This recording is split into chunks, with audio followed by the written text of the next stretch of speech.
Hey, welcome to my gardens again. It is April 13th. It's supposed to get some rain tonight. A lot of stuff in bloom. I was going to do a video the other day. I got caught in a torrential rain working outside, so never got around to doing a video. This is one of my new iris. And I just talked to the owner of the garden center who gets me all my stuff. These were supposed to be senior jinx, which they're black, dark purple with a yellow beard, but no yellow beard. So these are actually before the storm. So I actually like those better. So these are Julia Rose Peonies. These are throughout my garden. I got a couple of these. They're good 6-7 inches. A lot of my other iris are blooming. Those are the Edith Wilford ones. My roses, not so good. I think a lot of it, when we had that freeze a couple weeks ago,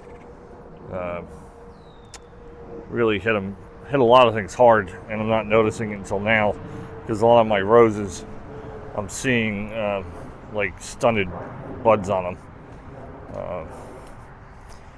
Let's say like young Lodidius. These are all basically dead blooms. The plant's fine. It'll come back. I think just the timing was a bit off for some plants. My Avens are doing great this year. I love these. They are a native plant. So this is the Scarlet Tempest.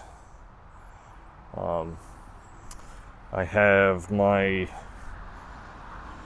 distributor ordering me the Tempo Rose variety. So it's a reddish pink Avens.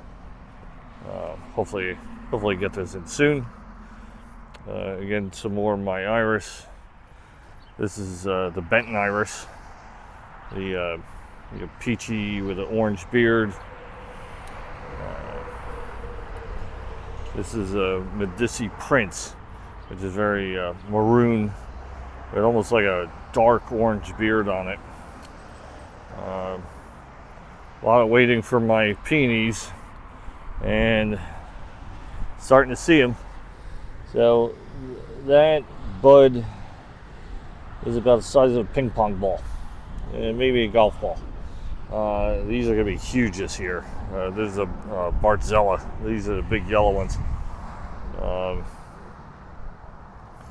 My rhododendrons are doing well on this side. I got the white ones. These are smaller varieties. These only get maybe 4 foot tall. That was the whole idea, to kind of get it up to the window. And then my big one is showing off this year. With all the trouble I had with it last 2 years, it's really definitely showing itself. Here's another iris, because this is iris time. So this is what is this one? Starting fresh. So it's white with a ripple of purple. My immortality ones are going crazy. Those are all the white ones back there. I was gonna replace my pedestal, what's in it, but the pansies are loving it.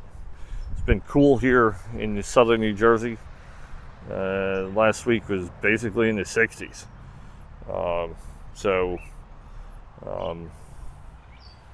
Weird spring so far.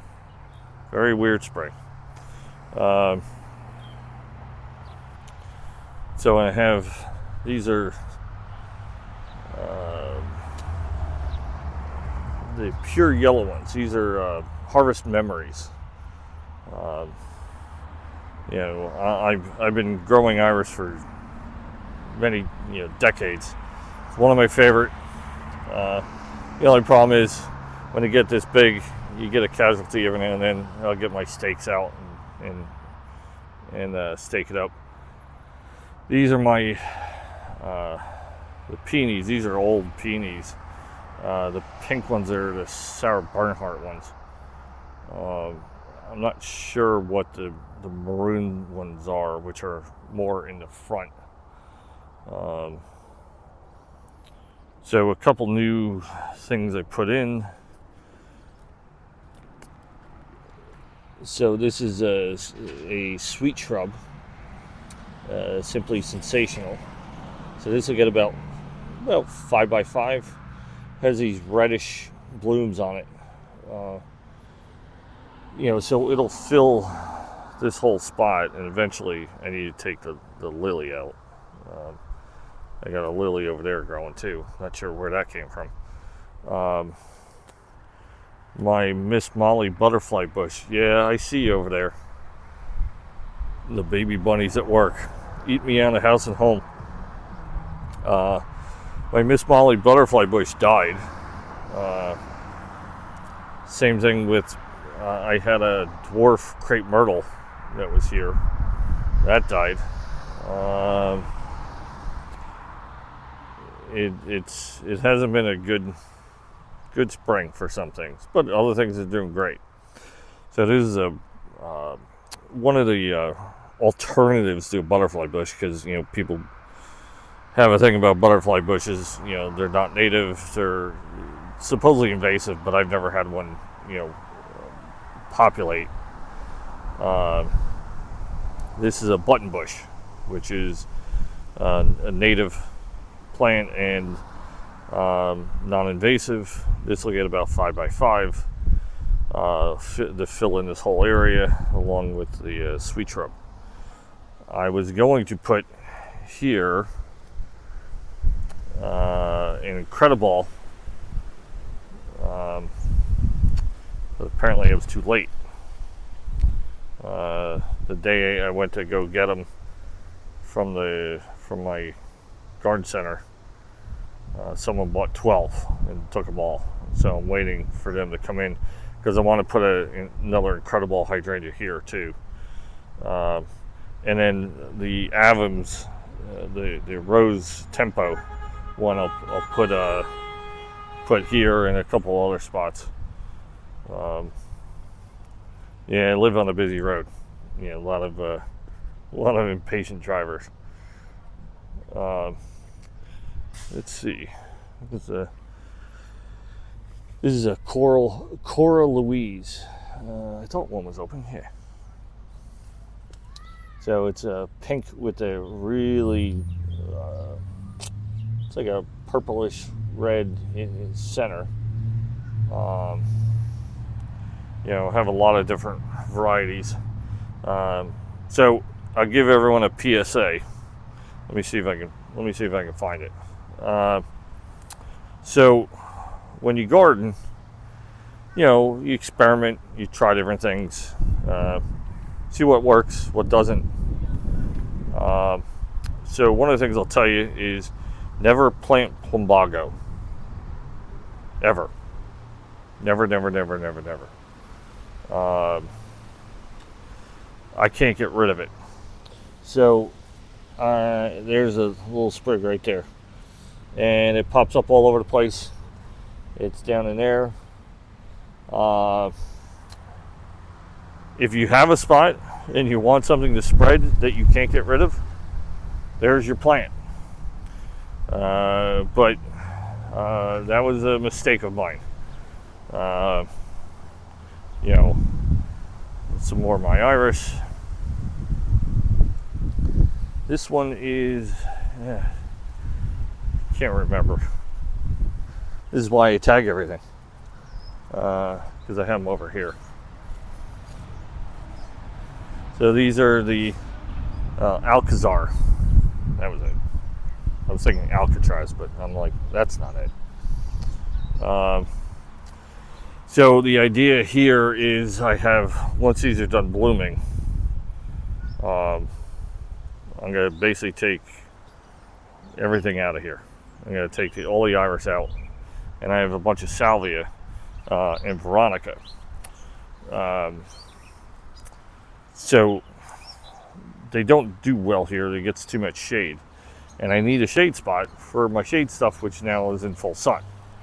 So there's going to be a huge shift with, like, I'm going to put my Jacob's Ladder over here and bugleweed and stuff like that, because it gets a little sun in the late afternoon, but nothing else. There's one of my intruders. There you are. I see you.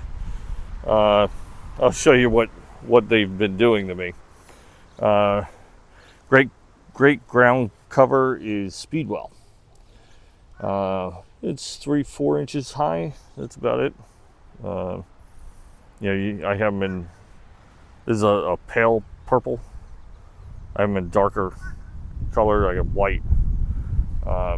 My Siberian iris or flag iris, depending on, are doing really well. I had a bunch of these years ago, and I threw them over here, and they just spread, and that's fine. I'm okay with that. I'll just keep them out from the blackberries, which I'm probably going to move, but I try to keep them out from my roses.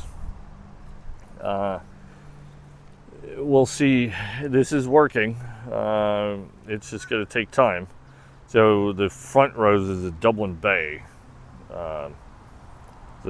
Most of my roses are David Austin roses. So that's a Dublin Bay. That's a 20-foot red rose, and there's one actually blooming. Traditional dark red rose. And I split it to try to go on either side of this arbor, so that the red will be on the left and right in the front, and then the Teasing Georgia, which is like a fairly yellow. It does, like, when it first starts coming out, it has like a purplish, not purple, orangish red hue to it, but then it turns just all yellow. Both of those are 20 footers, so the idea is that it'll climb up this arbor and then drape back down. So here's one of my casualties, my New England asters. You see all eaten. The bunny loves asters, and he also loves broccoli, apparently. I've grown imperial broccoli for years. These are my blueberry bushes, which aren't doing well. They don't get enough sun here. Plus, the lanternflies were killing them last year. Hopefully, with taking those trees out. So this is my broccoli. It's just a stick, pretty much. I haven't touched my potatoes yet, but my broccoli, it's not dead, but I'm probably not going to get broccoli because it's not going to survive the heat coming into late spring, summer, with no growth. So I got to figure out what I'm going to do with that. Yeah, and as you see, maple seeds, and more maple seeds. Here's a great plant you can put in. It is again, it's a native plant, Imsonia. So this is a string theory. So they have these pale blue flowers on this variety. This one in the fall, the plant turns like a bright gold yellow. The storm cloud, it's Imsonia, it's a little different leaf. A little smaller flower, but it's still a bluish purple, more blue. And then I have the butterscotch Imsonia. Same thing, blue flower, a little different leaf. And these in the fall will turn a different shade of yellow, as a la the name butterscotch. My 9 bark is doing great. So is the other one. I may put one of these up front where I was going to put the Incredible hydrangea if I can't get any. I love the 9 bark. It's native, great pollinator plant, and even when it's not in bloom, it has this great reddish purple leaf tone to it. So it does have an attraction even when it's out of bloom. Yeah, I'm waiting for all the maple seeds to finish falling before I start cleaning everything up. Back here, not much change. Grass is loving having no trees anymore and having shade. So this is my other 9 bark, April wine. This one never bloomed last year because it just didn't get enough sun. Now it has a lot of sun, loves it. And here's my other one. This one I just put in. Some more sour Bernhardt peonies. I might cut these before the storm comes because we're supposed to get, I think, about a ½ inch of rain. And as we all know, once peonies bloom, rain is its enemy. My grapes are coming back after the big freeze. These are Incredibles. That's why I want more. Because when these things bloom, they're massive. But yeah, it's I'll do a couple more. So I have my Aquas iris are blooming, which are by name blue. Let's see, there's one there.